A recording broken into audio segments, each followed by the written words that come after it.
আসসালামু আলাইকুম।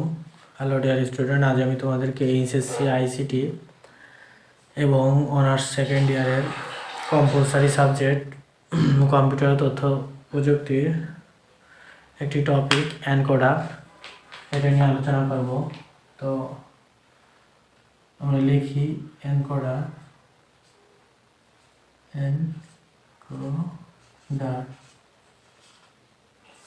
তো এনকোডারটা আসলে কি?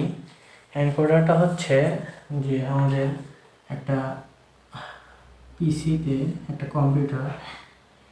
কম্পিউটার আছে, এমন জাস্ট একটা বোঝার সুবিধার্থে একটা কম্পিউটারের পার্ট বোঝাচ্ছি। এটা একটা পিসি, তো এর নিচে থাকে আছে কিবোর্ড।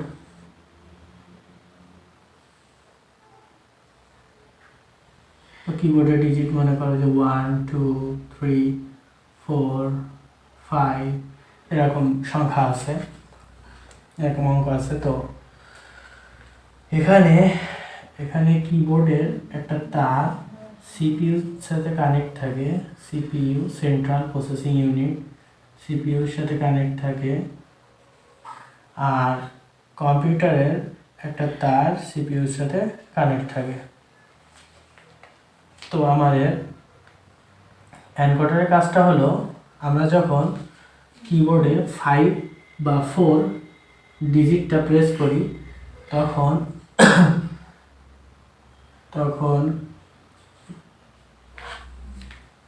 কিবোর্ডের মাধ্যমে এনকোডারের সাহায্যে ও এই 4 সংখ্যাটাকে বাইনারিতে কনভার্ট করে দেয়।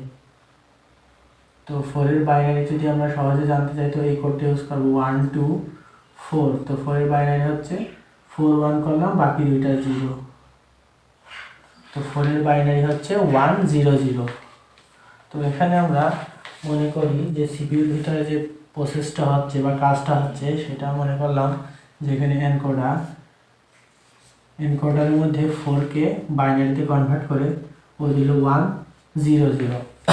তো এই এনকোডার আবার প্রসেস করে কম্পিউটার এখানে এসে ভিতরে আবার প্রসেস করে ডিকোডারের মাধ্যমে বাইনারি সংখ্যাটাকে ও আবার দশমিক সংখ্যায় কনভার্ট করবে।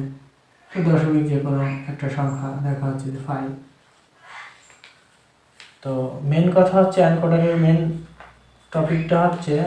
বিষয়টা হচ্ছে যে এনকোডার হচ্ছে মানুষের ভাষাকে কম্পিউটার ভাষায় রূপান্তর করে। এনকোডার কি করে? মানুষের ভাষা বলতে 1 2 3 4 এই ডিজিটগুলো মানুষ বোঝে, দশমিক সংখ্যা পদ্ধতি। তো মানুষের ভাষাকে কম্পিউটার ভাষা, মানে কম্পিউটার ভাষা কি? বাইনারি 1 0 1 এমন। তো মানুষের ভাষাকে কম্পিউটার ভাষায় রূপান্তর করাকে এনকোডার বলে। তো আমরা এনকোডার সম্পর্কে মোটামুটি ক্লিয়ার হলাম। তো এখন আমরা এনকোডার 4x2 এনকোডার আমরা দেখবো। 4x2 এনকোডার, তো 4x2 এনকোডার আমরা দেখি। এটা আমাদের পরীক্ষায় আসে যে 4x2 এনকোডার আলোচনা করবো। তো মনে করো এরকম একটা যে 4x2 এটা হচ্ছে এনকোডার। তো 4x2 এনকোডার, এটা 4x2 কিভাবে হলো? এটা হচ্ছে 2 টু দি পাওয়ার n। তাহলে এটা যদি আমি 2 এর পাওয়ার 2 দিই, তো 2 এর পাওয়ার 2 মানে হচ্ছে 2টা 2 গুণ করলে হয় 4। তো এই 4টা মিন করা হচ্ছে ইনপুট সংখ্যা। তো 4 হচ্ছে এনকোডারের ইনপুট সংখ্যা, আর এই যে n বাই যে 2 এটা হচ্ছে আমার আউটপুট সংখ্যা। তার মানে কোনো এনকোডার যদি 4x2 হয় তার মানে তার ইনপুট হবে 4টা আর আউটপুট হবে 2টা। আবার যদি কোনো এনকোডার এমন হয় যে 2 এর পাওয়ার 3, তো এটা লেখা যায় হচ্ছে 2 এর পাওয়ার 3 মানে 3টা 2, তো 3টা 2 গুণ করলে 8 হয়। তো 8টা 8 ইন্টু 3 হবে, তার মানে 8টা ইনপুট হবে আর 3টা আউটপুট হবে। এটা হচ্ছে 8 ইন্টু 3 এনকোডার। তো আমরা এখন ফার্স্টে আমরা শিখবো হচ্ছে 4x2 এনকোডার। তো 4x2 এনকোডারের ক্ষেত্রে ইনপুট সংখ্যাগুলো আমরা এখন লিখব, ইনপুট আর আউটপুট সংখ্যাগুলো। তো ইনপুট হচ্ছে 4টা, তো 1 2 3 4। তো নামকরণ আর আউটপুট হচ্ছে 2টা। তো নামকরণ কিভাবে করব, এটা দেব D0 D1 D2 D3, আর আউটপুট হবে হচ্ছে x আর y, আউটপুট হবে হচ্ছে x আর y। তো এবার আমরা সত্য সারণী আঁকাবো, তার জন্য আমরা বক্স করি। বক্সে আমার D0 D1 D2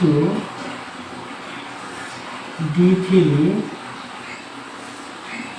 x y, তাহলে এতটুকু হচ্ছে আমাদের ইনপুট আর এতটুকু হচ্ছে আমাদের আউটপুট।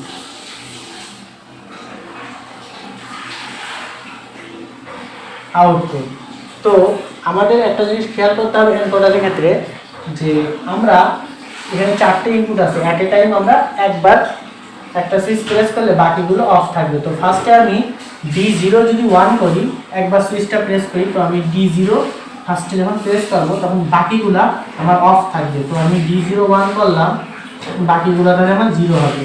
আর এখানে আউটপুটটা আমার কি বেসিসে লাগবো, আউটপুটটা লাগবে হচ্ছে D0 আছে, তো আমরা 0-কে 1 করেছি, D0-কে 1 করেছি, তো আমরা 0-র বাইনারি লাগবে। তো 0-র বাইনারি হচ্ছে 2 বিটের, এখানে 2টা আউটপুট, তাহলে 2 বিট 1 2। তো 0-র বাইনারি হচ্ছে 0 0, তো আউটপুটে 0 0 লাগবে। তারপরে আমরা D1টা ওপেন করব। D1টা ওপেন করলে বাকিগুলো 0 থাকবে, তাহলে D1 ওপেন করলাম, 1 করলাম, বাকিগুলো আমার 0 0। তাহলে এখানে কার বাইনারি লাগবে, আউটপুটে 1 এর বাইনারি লাগবে। তো 1 এর বাইনারি হচ্ছে 2 বিটে 0 1, তো 0 1 আমরা লিখলাম। তারপরে হচ্ছে আমরা যে কাজটা করব, আমরা এবার ওপেন করব কোনটা, স্টেপ বাই স্টেপ আমরা ওপেন করতেছি। D2 1 করব, তাহলে অ্যাট এ টাইম একবার প্রেস করা যাবে, আর বাকিগুলো যে বাটনটা প্রেস করব সেটা 1 হলে বাকিগুলো 0 হবে। তো বাকিগুলো হচ্ছে 0। তাহলে এখানে D2 ওপেন করেছি, তো D2 এর বাইনারি আমরা আউটপুটে লিখব।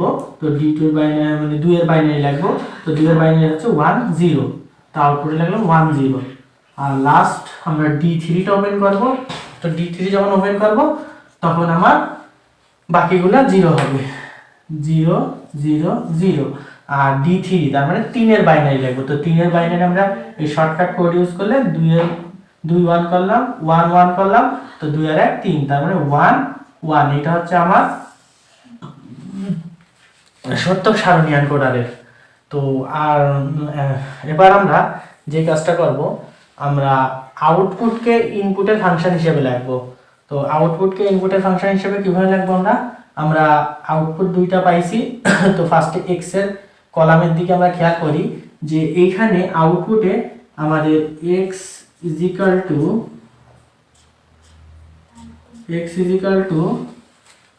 আমার এই কলামে 1 আছে, কোনটা 1 আছে এইটা আর এইটা।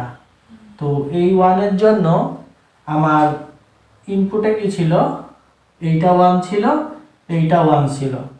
তো আমার D2 1 D3 1, তাহলে D2 প্লাস D3।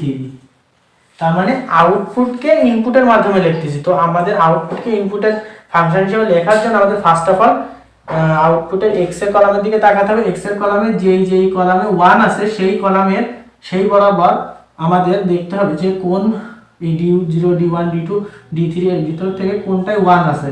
তো 1 আছে হচ্ছে D2 তে, তাই D2 দিছি, প্লাস আর একটা আছে D3 তে, D3 দিছি। এবার y এরটা লিখব, y is equal to এইটা 1 আছে আর এইটা 1 আছে। তো এইটা 1 এর জন্য এখানে D1 1 আছে, প্লাস এখানে 1 এর জন্য এটা হচ্ছে D3 1 আছে। এবার হচ্ছে আমরা গেট আঁকাবো। তো গেটটা আরো ইজি। তো আমরা গেটের জন্য এটা হচ্ছে D0 এটা হচ্ছে D1, এটা হচ্ছে D2, এটা হচ্ছে D3। তো আমার x এর আউটপুটের থেকে D2 গেছে লাইন আর D3 গেছে। তো এটা অর অপারেটরের গেটের সাইন সিম্বল হবে এমন, এটা হচ্ছে x, আর y এর ক্ষেত্রে D1 থেকে লাইন গেছে আর D3 থেকে লাইন গেছে। তো অর অপারেটর ভিতর থেকে, তো এটা হচ্ছে আমার y। তো ধন্যবাদ, আসসালামু আলাইকুম।